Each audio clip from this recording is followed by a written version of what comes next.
Hello everybody, once again this is Base Jalarin here again with another video, and today I am finally bringing another installment of my in-depth manga collection tour, and we are finally getting to the manga that is way up top above all my other manga, and it's going to be a little difficult for me considering I have to hold my hands above my head and my arms are definitely going to fall asleep. So let's just get right on into it. And start with Shakugan no Shane, volumes 1 through 6, which is complete in English. Viz, I think there were only like 2 more volumes in this. There weren't that many, if I recall. But Viz dropped the series before it was completed, but thankfully they dropped it at a point where a story arc had just finished, so there wasn't really any much of a cliffhanger. So, in and of itself, it's fine. It just kind of sucks that they dropped it before the series was finished. Next up, we have Shugokara, volumes 1 through 12, which is complete. This is a cute, fun, magical girl series about kids who get these magical eggs that have little itty-bitty characters in them that represent their dreams and their goals and their, like, personalities. And they can use these to transform into, you know, their super power, transformation sequence people, whatever. Magical girls, there's also dudes. But it's a fun manga, I really like it. And it's one of the few manga that Kodansha saved from Del Rey and continued on in print instead of banishing it to digital license hell. Next up we have Rohan at the Louvre, which is a single volume. A lot of people have the Louvre manga by Jiro Taniguchi, but I also don't have any class or taste, so I have the Rohan one instead, because JoJo's. But yeah, it's Rohan at the Louvre. It's just a sort of one-shot about Rohan going to the Louvre. There's a lot of, like, other stuff that goes on about why he's at the Louvre, but it's just, you know, it features the Louvre. I think it was commissioned by the Louvre. But yeah, that's that. Next we have The Record of Lodoss War, Deedlit's Tale, volumes 1 and 2, which I believe is complete.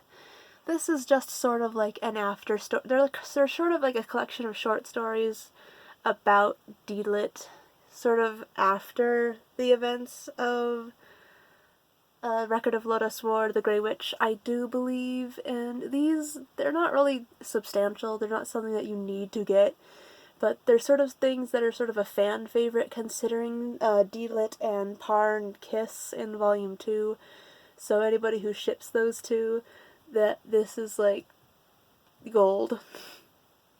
Next up we have Reindeer Boy, which is not really a manga, it's more classified as a graphic novel, but I feel it fits more in with my manga than my graphic novels, so I put it in with my manga. I really love this artist's work. It's it's kind of sketchy, and I really like it. And it's about this girl who, a bunch of, like, people transfer her to her school, and it turns out that they're Santa's reindeer. It sounds goofy, but it's a really cute little story, and I really like it. Next up we have Rin-chan Now, volumes 1 through 3. This is just a sort of like comedy manga about Rin, Kagamine Rin from Vocaloid. Not much to say, just a bunch of short stories, just comedic short stories about Rin. It's not really much of a plot. It's just fun Vocaloid stuff. And then we have The Ring, volume 1. I know this is one of those that kind of split off into, like, several, like, side stories, so I'm not really sure what else I need to get for this series if I wanted to complete it at all. But yeah, this is just a classic horror story, Japanese horror story. Love it.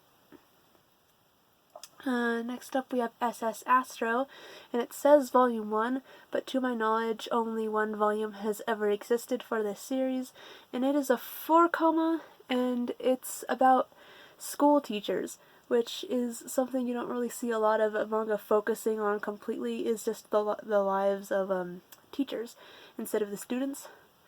And one of my favorite characters, she's like the assistant, like, teacher to one of, like, the main characters, and each of them have like a little like introductory sort of like character profile in between chapters, and each one had like a gender slot to like write their gender in, and her gender was Yuri, and she's my favorite. The lesbian in SS Astro is my favorite. Next up we have Scumswish, volumes 1 through 5. This series is just absolute madness. Like, everybody in this series is just horrible, and they just get worse and worse, and it's all like, I'm kind of curious as to where it's going to end, if and when it ends. I know it ends at like volume 8 or something, so we're gonna see in the near future what the fuck happens in Scumswish, and I never saw the anime, so I wouldn't be able to tell you. Next up we have The Secret Devil-chan, volume 1. This volume, I'm ashamed to have it, but at the same time, it's neat that I have it because it's a manga that has to deal with traps. And I kind of got it on a whim because I thought the art was cute.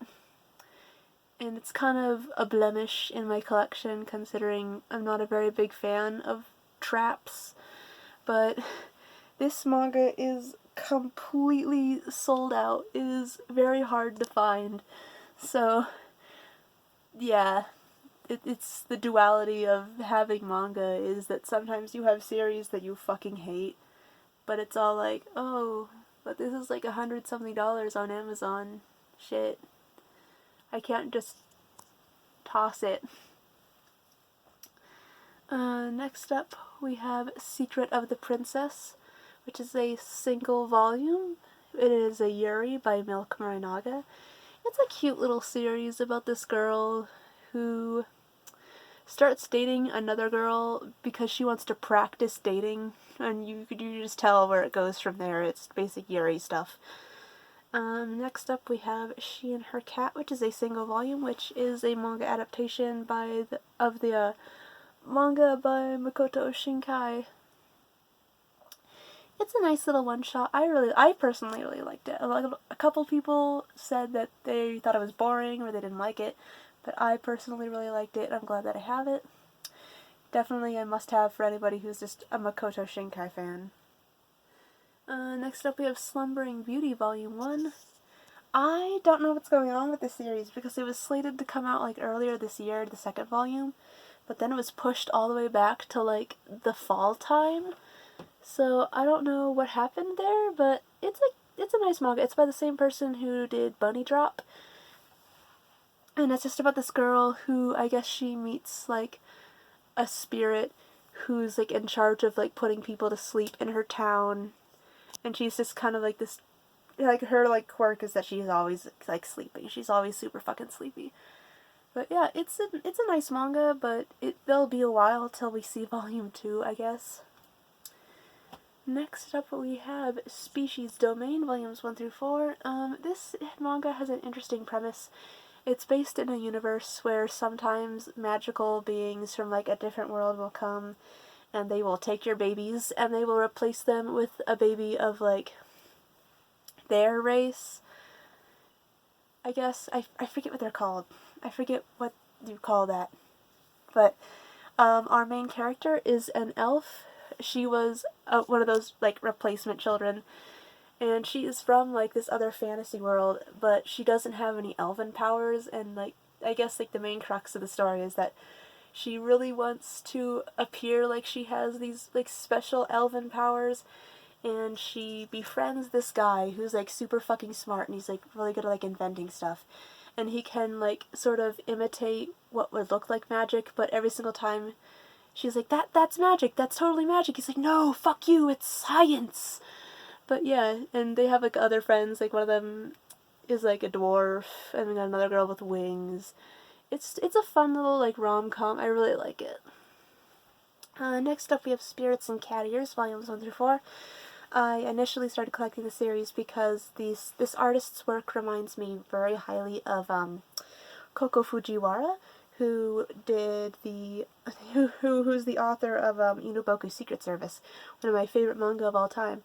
And in fact, Koko Fujiwara actually provided some art for this, if I can find it with one hand. Yeah, see? Yeah. some Koko Fujiwara stuff. It was very precious, and I'm really glad that this series exists. It sort of fills the void in my heart that was left behind by Koko Fujiwara. Even though it's not by her, the artwork definitely reminds me of her stuff. Next up we have Spirit Circle, Volumes 1 and 2. This is a fantastic series about these two who just happen to be on the spines, who keep meeting in their past lives and sort of fucking with each other. And finally, in this life, the girl finally approaches him, and she's like, finally sick and tired of it, and she's here to fucking kill him.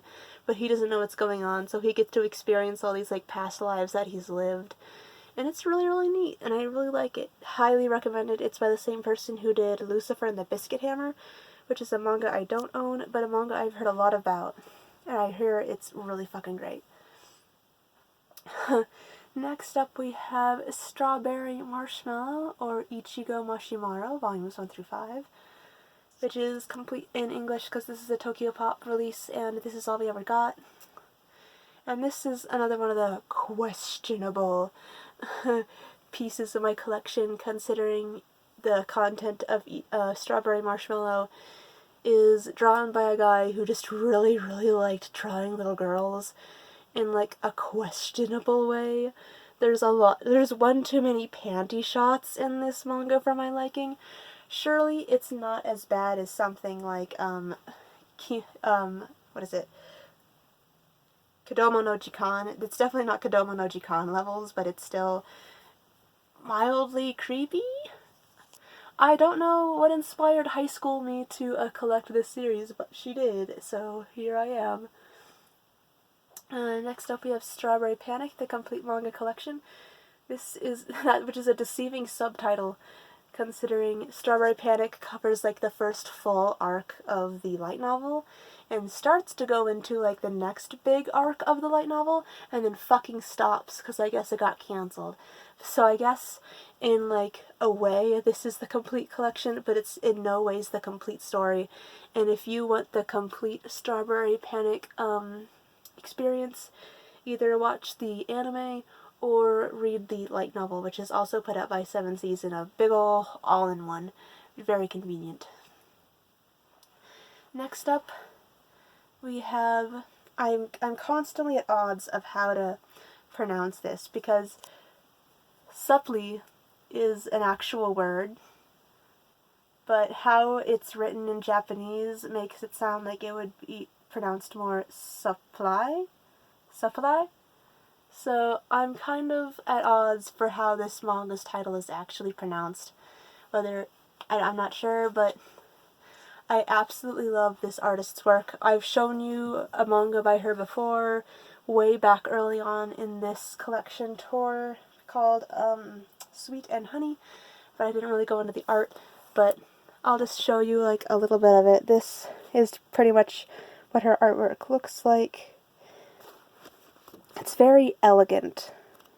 That is probably something I would probably have to describe it as. It's very unique, very elegant, and you'll see sometimes within the panels very like cool little details will sometimes pop up. Like there'll be like cool like design work like you just saw. Sometimes there'll be fish swimming around for no reason. It's just very, very beautiful, despite the fact that it's a pretty like normal story. This is a josei, about a woman who's trying to balance her love life with her work life, which she is very passionate about, after the breakup between her and her boyfriend, who were like together for like years. And I think it was 9 or 10 volumes in total, but we only got up to 5 before Tokyo Pop died. But at the very least they went down with like a fight and gave us like an omnibus at the very end. But yeah, I really like this manga. It's one of the manga that I'm considering picking up in Japanese just for the sake of completion, because I fucking loved it. Next up we have Suzunari, Volumes 1 and 2, which is complete. This is kind of a yuri. It's yuri-esque. It's probably the closest thing to a yuri you can get without being explicitly a yuri. It's about this girl, and one day I guess it's sort of explained sort of to the audience, is that we have this cat who used to belong to this girl, and this cat passed away, and this cat really, really loved this girl. And so this cat meets like a deity of some kind and asks to be reborn as a human girl so she can be in a relationship with her former owner. And it turns out that she becomes a human, but she becomes this girl's twin sister, who everybody just inexplicably accepts as being her twin sister, but she absolutely is romantically in love with her.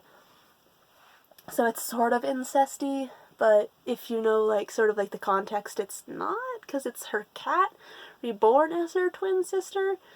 But yeah, Suzunari, it's a 4 comma if you're interested. Next up we have Sweetness and Lightning, volumes 1 through 9. I constantly refer to the series when I need something to make, like, for food. Like, for real, I have literally made some stuff that were in this manga. It is a very cute manga about a widowed father and his daughter bonding through making food, but it also is packed with a lot of nice, cool, actual recipes that you can make. So, I mean, you could just go out and buy like a cookbook or Google some shit, but also there's a manga and it's cute as fuck. And it's just got all these cool Japanese recipes that you can make, and it's just a good, like, meeting of the two. You can get a really cute story and also, like, you know, gather some really cool recipes, and I really, really fucking love it. Next up we have Tenken, which is a single volume. I bought this because it was recommended by Like This, and I personally really like it. There's some, like, translation errors, some printing errors. It's an early work by One Piece Books. I think it was probably their first or one of their first things they ever published. So you're gonna get some weird shit. But I honestly really like this story. It's really cool. It's sort of like, sort of a thriller, kind of, mystics kind of story about, like, ancient Japanese gods. And it kind of has this really confusing open ending where it's like, did they die? You guess we'll never know. But I definitely recommend Tenken for anybody who's looking for something quick and short and something really cool and different. Definitely pick up Tenken. Next up we have Tessero, which is a single volume by Natsume Ono. This is just a series of short stories by her that were written over like the course of a couple years, but this, I'm pulling out all these fucking books. This release is particularly unique because the ink that they use for the series is brown and not black. So I just thought that was really cool, so I picked it up just for the sake of it being cool and unique, and I really like Natsume Ono's work. Next up we have my my guiltiest of guilty pleasures. There's a Demon Lord on the Floor. I absolutely love this probably has to do with my personal tastes, but I love how this manga artist draws everybody so soft and squishy. Like, I can't describe it without sounding like a creepo, but I just like how this artist draws thighs and butts and boobs, all the squishy parts of the body. Is just very nice. Very, very, very excellent. Very good. Love that there's a Demon Lord on the Floor. It's definitely a sick, guilty pleasure of mine to read. And it keeps getting, like, more and more fan servicey as, like, the series goes on. Like, the author was getting more and more bold as they went along. Next up we have To Love Ru, which is omnibuses with volumes 1 through 4. This is just sort of a classic, harem series. I figured I'd pick it up just for the fact that it's kind of iconic, and it's just 2-in-1. I like collecting 2-in-1s. It's very easy and nice to collect. Like I said, not sure if I'm going to be collecting To Love Ru Darkness. I might just stick with To Love Ru because Darkness is a little more for me. It's a little more fan servicey. I think at that point they changed magazines, so they had a lot more wiggle room to do a lot more titillating shit. But yeah, it's To Love Ru. Next up we have To Your Eternity, volumes 1 and 2. This is by the author who wrote A Silent Voice. And it's not exactly like A Silent Voice, but I feel like it's still emotionally hard-hitting in the same way. I mean, it's not about the same stuff, but it'll definitely tug at your heartstrings. It'll definitely make you feel some emotions, that's for sure. Next up we have Today's Cerberus, volumes 1 through 6. Absolutely love this series. It's very, very cute. It's about this guy who lost his ability to smile because he was, I guess, it was stolen from him because he was bitten by the dog of the underworld, the three-headed Cerberus, and she winds up finding him. And she's this girl who, depending on, like, her mood, will change her personality and her appearance. Between this girl whose name is Kuro, I think is her name. They're all Rose, my favorite character, and I forgot the white-haired one. Is her name on the back of this? I'm gonna be wasting all yours time, but yeah, she has like 3 different personalities that she switches between, and it's her trying to find his smile, help him relocate his happiness, because she feels very, very guilty about what she did. And I honestly really love it. It's a cute little sort of like fan servicey comedy, and it's just a good, cute sort of like, it's kind of like candy. It's a lot of empty calories, but it's very tasty. I really like it. Next up we have Tokyo Esp, volumes 1 through 8, which is complete. This is a cool action series. I really, really like it. And the art is, I wish I could pull it out for you, but as you can see, how it's laid out would actually be really fucking difficult. But the artwork is really, really cool, really, really unique. And it's a really cool premise. It's just about people who, due to like some like crazy happenstance, all got like psychic powers of different kinds, and it's sort of like a battle manga. Really, really love it. It's really, really nice. And then finally, on this side of the shelf, there's another shelf up here that I'm going to get to in the next video. We have Toradora, volumes 1 through 7. Volume 8 is still apparently coming out, my dudes. Apparently, Volume 8 is coming out later this year, but it has been pushed back and pushed back and pushed back so many times. Volume 7 has been out for years, and I don't know what the fuck is going on, but it has not been dropped, considering there's still a release date for Volume 8. And also, Seven Seas is going to be publishing the light novels in May, which I'm definitely picking up, by the way. So, Toradora is still irrelevant to Seven Seas, but they've just been pushing it back for literal years, and it's very confusing about what's going on, but we're getting it eventually, at some point, apparently. But yeah, that was the first part of the upper levels. My arms are killing me, but we have gotten through. So I will see you all in the next video where we will finally tie up my in-depth manga collection tour. So until then, I will see you all later. Goodbye.